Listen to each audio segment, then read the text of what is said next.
Okusinziira kwa lipoota y'omwaka oguwedde okuva mu Minisitule y'ebyenjigiriza eraga nti omuwendo gw'abaana abafuna embuto nga bakyali bato guli ku bitundu 21 ku buli 100 nga bo abazaala bakyali ku bitundu 56 ku buli 100 ng'ezimu ku nsonga eziviirako embeera eno mwe muli obwavu obungi obutamanya ku nsonga z'okwegatta ate n'ensonga endala nnyingi. Enteekateeka y'okulwanyisa omuze guno zitandise olwaleero ng'emikolo gibadde mu kibuga Jinja era abakwatibwako ku nsonga eno babangudde abatuuze mu kabi akali ku kino.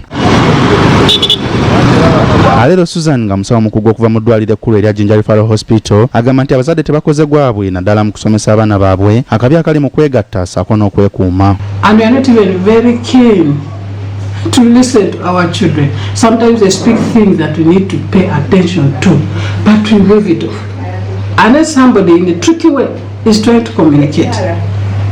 But because you're too busy, you're too occupied, you know, I live here, compete in the work, I can't continue with the laptop at home.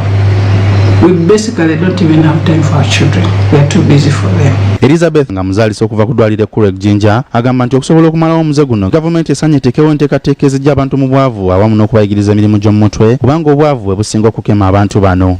Things we do like helping them with their career guidance, goal achievement, how they can become successful, but it is so hurting that we receive the sick ones who are reading down and they cannot listen well and taking the information.